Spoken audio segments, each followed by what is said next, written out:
Welcome back to the Band Guide, where we use GarageBand to create professional sounding music. I'm your band guy, Colin, and over the last several weeks, I've been talking a lot about vocals. Now, if you've been following me and you're like, man, when will this guy stop talking about vocals?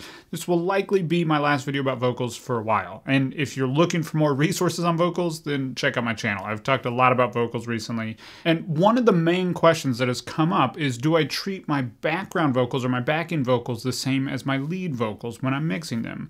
And the answer is kind of twofold, yes and no. So what I want to do in today's video is go through how I mix my backing vocals and how it's similar to how I mix my lead vocals and in what ways it's different. So before we even get into today's video, this is going to make a lot more sense if you have my Pro Vocal Checklist. So I put together a completely free mixing guide called my Pro Vocal Checklist that walks through the 6 steps that you need to do when mixing your vocals to sound professional.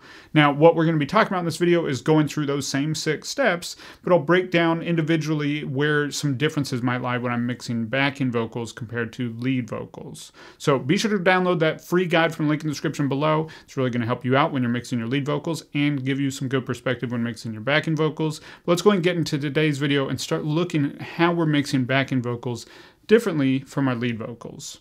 Let's get into it. All right, so in our session here, and we have our lead vocal up here, and then we have all of the effects that we've added to it. If you haven't seen my video on effects on lead vocals, I'll link to that above here. And then we have our unison vocals, where we've recorded the same as the lead vocal, but we've recorded it 3 other times. So one is panned in the center, and then one is panned left and right. No more seasons, only darkness. And then we have down here a bunch of kind of gang vocals where we've recorded at different points further away from the mic to give it this big far away sound. Let me solo some of these here for you. So that sounds like this. The universe expands, but I'm still stranded here, dressed in my fears. And we've mixed those in with the lead vocal. Now, I've done a video kind of explaining the recording process to get all these tracks, what to think about to get that gang vocal sound and to get that big, full vocal sound in the chorus. So I'll link to that above now. It's more about recording techniques and how to plan what to record and when and where and why. So definitely check that out. Again, I'll link to that above here. But let's start talking about how we're actually mixing these vocals maybe a little bit differently than the lead vocal. So with our lead vocal, we went through and we tuned it, and then we did EQ, and then we did some de-essing to address the harsh frequencies, and we did a little bit of compression to make it super consistent. And then we did some effects to help it sit in the mix. And then finally, we did a little bit of automation. And you'll see there is a little bit of automation even here on these backing vocals. So we'll talk about that in 1 second. So let's go through these in order. Now, you'll see right off the bat that these are labeled Vox Double Tuned. So in this case, what I did is I did use Waves Tune, which is a great tuning plugin that is very affordable by Waves. Let me pull it up here for you. This is a great tuning plugin, and it allows you to tune the vocal really accurately. So if I just play a little bit of this here, you'll see that we get all the notes that pop up. Right, so I can see all the notes. I could go in here and tweak them and get them to sound exactly the way I want them to. If I needed to shift this up or down or whatever you need, you can get really detailed with it. This is not in lieu of getting a great vocal recording, so you have to get a great vocal recording first. But once I did the tuning processing on here, I then exported out this track. So I exported out my lead vocal track up here, and then each of my doubles. So with my unison vocals, my main vocals that are just matching the lead vocal in the chorus. So if we listen to the chorus here, these vocals are all doing the exact same thing. Every day the universe expands. And you might not even necessarily notice that they're there in the mix. If I play this in the context of the mix. So with those vocals, I want them to basically just give us a lot of width and fullness to our vocal. If I take them away, if we play a little bit of this again, and I'll have it in and then I'll take it out, and notice how the vocal just feels way smaller and kind of disappears in the mix. Every day the universe expands, but I'm still standing here, dressed in my fears. Every day we keep racing through space. So it's subtle, but it definitely makes the vocal feel way fuller in the context of the mix. So that's a big part of having that big, full chorus sound in your song. So getting these unison vocals are really helpful, but you want them to be as close to the lead vocal as you can possibly get them. So if I'm tuning the lead vocal, then I'll usually tune these as well to get it similar, or even if I didn't tune the lead vocal, I might tune these to be a little bit closer to what the lead vocal was doing. So I did tune these and then I exported them out, but I didn't actually tune any of the gang vocals. Typically, you can't necessarily tune auto-tune them because there's multiple people singing, but you also want to have a little bit of that variation there for that gang vocal sound.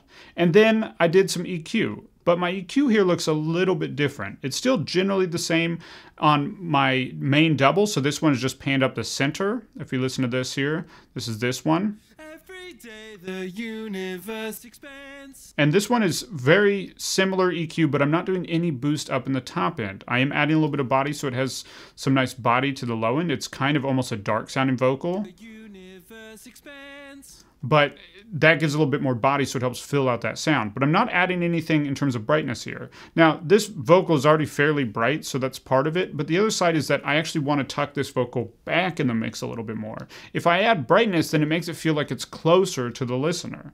And so by not adding brightness, and in some cases I'll even actually remove some brightness here, I am letting the vocal feel a little bit further away than the lead vocal. So that's a big first tip for mixing your double vocals compared to your lead vocals. I strongly encourage you to at least try that out, play around with that. Now on the left-right, I did something somewhat similar, but a little bit different. I actually didn't add body here, and I added a little bit more presence, because what I'm trying to do with these vocals is have the sides, this is my far left and right, so if I play a little bit of that here. Every day the universe expands. I'm not necessarily trying to have as much body here, but what I'm trying to do is add a sense of a big, wide vocal sound. And so by boosting some of these frequencies up here, I'm getting a little bit more presence out of them. Now you'll see I'm still not doing a big shelf up here in the super bright frequencies, and that is going to help these sit a little bit further back from the lead vocal. The lead vocal does have more of those bright frequencies, and this is just going to help add in a little bit more presence. So if we add this in with our lead vocal here, but I'm still stranded. If I take them away, dressed in my face. Right, you get this big sense of width when those are in. So that is how I approach my EQ differently on unison vocals. Now when it comes to gang vocals, I'm doing something somewhat similar. Let me go through the gang vocals. And I will say, anytime you start to have a lot of vocals, you also want to try to speed up your process a little bit. So here I'm actually, again, not adding any body. I'm cutting out a bit of a weird frequency here that just wasn't sounding good. This is a cool vocal where he's singing at a wall across the room from the microphone. So he's not singing at the microphone at all, and we're just getting this big roomy sound. So these give this cool width to the vocal and a big sense of space that's very natural. But I'm still stranded. So a little bit of a cut there, but nothing crazy. Again, we're not adding brightness. I'm actually not adding any body here either. I'm just cleaning it up a little bit. And then we did something similar for our other vocals. So here I'm adding some gain back in. But generally speaking, I'm just doing a big cut here in the middle. So it looks like I'm doing boosts here, but that's just because I've added some volume back in. Otherwise, it's just one big cut here to cut out some of the mud. So if we listen to that vocal in solo, if I don't have this cut, if I boost it, it's this frequency. It's kind of nasty, so I just cut some of that, right? And then I made up some gain here. So once I've set it on gang vocals, if I've recorded them the same way, I will just copy and then go down to my next set of gang vocals. So now I'm on the one below here, and I'll just paste it, right? And so that's what I did. So you'll see all these have the exact same EQ on them, and that's just quickly copying and pasting. And then some of them don't even have EQ on them. Sometimes with really tucked in background vocals, I actually won't necessarily add any sort of processing to them at all. I'll just let them sit very dynamically in the mix without any EQ. In this case, they're sitting really quiet, so that's okay. Okay, so that's EQ. That's the way I approach it differently on my backing vocals, and it's a little bit different between my doubles or my unison vocals, my center, left, and right that are doing the same thing as the chorus. I'm still stranded. And then how I do it on my gang vocals. And then similarly, when I'm addressing the S's on my doubles, I get pretty aggressive with it because I only really need to hear the S's and the harsh frequencies, if you will, the sibilants on my lead vocal. So on my doubles, you can see here. Every day the universe expands. So I'm addressing the harsh frequencies here. I do something similar at a few different stages, and I think I get pretty extreme here. If we play this back. Day the universe expands. Right, I'm really cutting it out, and then a third time here with this one. Every day the universe expands. So really aggressive de-essing, really addressing those harsh frequencies. That way, it's really not adding any sort of additional S's or harsh frequencies to the mix. So whereas I might do it more subtly on my lead vocal, on my doubles, I'm going pretty aggressive with it. And then on my gang vocals, I'm not doing that at all. So it depends. You might need to in your gang vocals, but in this case, none of them actually needed that. So I'm not doing any sort of de-essing on those. And then for compression, we have a really aggressive compressor. And the only real difference here is that I set the fast attack time as opposed to a slow attack time. So my lead vocal, I have a slow attack time, letting the initial hits through on the compressor. That's going to make the vocal feel really up front. But by setting this to really fast, what it does is it tucks the vocal back and makes it feel a little bit further away. This is going to be subtle and a little bit hard to hear, but pay attention to how the vocal feels closer when this is set to slow and feels further away when it's set to fast. So we'll set it slow first. Every day the universe expands. When it's fast. He feels further away, right? Dressed in my face. Every day now, I don't always go this extreme. Sometimes it's kind of just somewhere around here or maybe just a little bit faster. But in this case, I wanted to really tuck them back a little bit more. And you'll see that on all of these and on my gang vocals as well. I'm going with the really fast attack setting for these. Right, so that's going to help tuck them further back in the mix. Now, if you haven't seen my video on setting a vocal compressor to get a really consistent vocal sound, then definitely check that out above. I'll link up to it. But otherwise, I'm compressing exactly the same. I'm just setting my attack time a little bit faster. And then when it comes to effects, this is where I think the built-in effects in GarageBand, these sends here, so you have 4 on an audio track. You have your sends, which include an ambience and a reverb, and then you have a master echo and a master reverb. This is where I typically use them because it would take a lot of processing power for me to do parallel processing on every one of these vocals. I'd have, 2 or 4 tracks for every single one of these vocals as opposed to just being able to turn this knob. So what this knob allows me to do is send this vocal to this reverb. So ambience, reverb, and master reverb over here are all different styles of reverb. They all have their own sound. And let's just play and listen to a little bit of one of those here. So this is a really short reverb sound. We'll turn that back down to where it was. And that helps the vocal kind of tuck back into the mix a little bit more. So I just play around, find which one I like. It could be this reverb as well.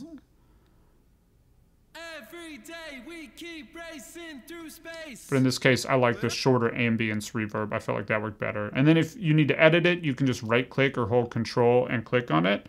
And that gives you the ability to edit this. You can also just get to it if you click over to Master and then just make sure you have ambience selected or whichever reverb you want to adjust. And then I can tweak it and get it to sound a little bit better if I want it to. In this case, I think I left it as it was. I didn't do anything different to it.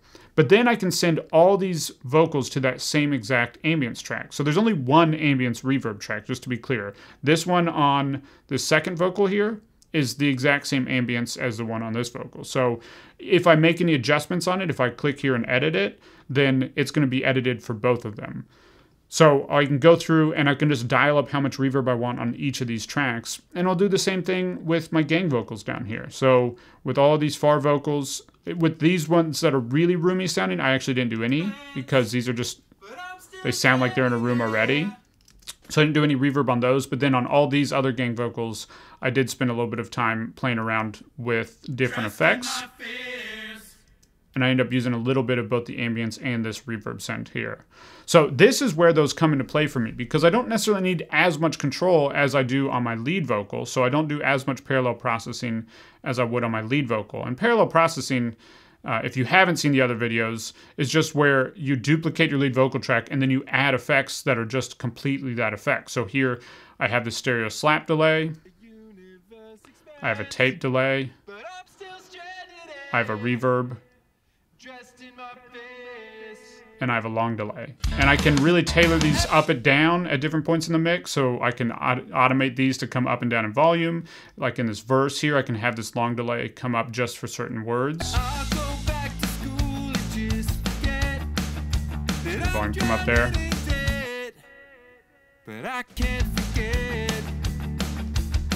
Right, and I can also do kind of cool, kind of crazy things like at the end of this song here. I take it and I have this long delay get really crazy, and listen to this.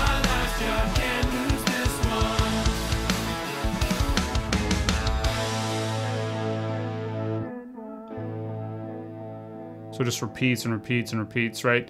So I set that up, and I can do that because I have it on a separated track. But if I'm using these sends here, I don't get nearly as much flexibility with them. So for a lead vocal, I like to have parallel processing on my lead vocal. But for all these other tracks, this is technically still parallel processing because I'm not putting a reverb directly on this channel. And that's all it means, is that there is the vocal here, and then it's being sent off to a parallel reverb. So this ambience track is actually parallel processing still. I just don't get as much control of it in GarageBand. And that's okay, because for our backend vocals, we don't necessarily need as much control over it. All right, and let's finally talk about doing automation. Now, this is just really to taste and personal preferences and whatever you feel like your song needs. So in this case, I just have a couple points where I just wanted things to come up a little bit. So I have my left and right here come up in this verse, for example. So they just come up, you know, a little bit from where they were in volume. And then as it goes into this next section, they dip back down in volume. And my center vocal comes up. And then this last one comes up a little bit in volume in the left and right at the end of this phrase. What? And then they're just back down to the same volume they were before. So you can play around with it, have it come up at times, have it come down at times. Same thing with these left and right vocals. I have them a little bit quieter in this first chorus. And then when I get to the second chorus, they're a little bit louder, right? And then same all the way out. So you can play around with it. Automation gives you all this flexibility to get it exactly where you want it to be in your mix. But I'm not necessarily going in and automating the effects like I do on my lead vocal. And I'm also usually not going in and getting granular and making sure every word is heard. So for example, there's a couple points in here where I'm really automating up a specific word because it got a little bit lost, or maybe the song just got louder, so it's a little harder to hear a specific word. And I'm doing some cool automation to hear tails of words a little bit better. Definitely check out my video on automation on lead vocal. But I'm not doing that on my backing vocals. That would take forever. I'd have to do it for all of these. That's just too much, and it's not necessarily going to actually benefit the song. So here what I'm really focusing on is just tailoring it up and down at different points of the song so I'm getting the right energy and feel. So trust your judgment, trust your ears, and see what you want to do, and just play around with it. And so those are the key differences. With the EQ, I'm usually just doing a little less brightness on my backing vocals. I usually do more aggressive de-essing on my backing vocals. So here I have 3 stages of it, and I'm really hitting it pretty hard. So there's really no prominent S's in my backing vocals. But for gang vocals that are like far away from the microphone, I usually don't do any de-essing. But if I need to, I will. And then for the compressor, same exact settings as I would on a lead vocal, but I set my attack time to be incredibly fast so that it's just squashing all the initial hits and making the vocal feel a little bit further away. And then I'm just using these sends here for my effects, and I'm only automating to taste if I need something to come up in a section here or there. So it's pretty similar, right? We're using the same basic steps, but the goals are a little bit different, and that is an important distinction, right? By creating our backing vocals to have a sound that's a little bit more tucked back, we're naturally making our lead vocal feel a little bit more upfront and present. That dichotomy between the two, though subtle, helps the lead vocal stand out just that extra little bit. And we're doing that predominantly by having our EQ not add any additional brightness, and by having our compressor really slam the attack time so that it's super fast, so it makes it feel a little bit further away. By doing these two things, we subtly create a little bit more separation between our lead vocal and our backing vocals, and it just makes everything gel together a little bit better. So try it out. Let me know what you think. And before we go, I have something super exciting for you. Because you made it this far in the video, I want to tell you about something coming up next week that I've not announced anywhere else just yet. Starting next Friday, I'm going to be hosting a free 3-part radio ready workshop. And in this workshop, I'm going to show you how to take a song from idea to radio ready in 3 stages. I'm going to give you all my best tips and tricks for everything from songwriting to the actual mixing and mastering process, right? Super powerful stuff that's going to help you get a more radio ready song, even with whatever you're currently using. You can create radio ready music at home. The tools are that good that whatever you have right now can likely get you there. The secret is really in knowing the steps, knowing the process, and doing it masterfully. And you can do that if you're just intentional about the process. And so that's what I want to teach you in this workshop. I'm going to take you again from idea to radio ready in 3 stages. Really excited to get into it with you. So there's a link in the description below where you can sign up for that. It's going to be opening up again starting next Friday. So mark your calendars, but you'll have access to each stage as they open up over a few days, and you'll have time to go through and take notes and revisit them, however you want to watch it, consume it. It's for you. I'm really excited to share it with you. And if you don't already have it, be sure to grab my pro vocal checklist. It's going to help you mixing vocals like your backing vocals, but also your lead vocals. And now that you know the distinctions, you'll know what to do. Before we go, I want to hear from you. How have you approached mixing backing vocals up until now? Have you just done it exactly the same as you do your lead vocals? Let me know in the comments below. And if this video is helpful, be sure to like, comment, and subscribe, and I'll see you next week with another video. One thing at a time. I can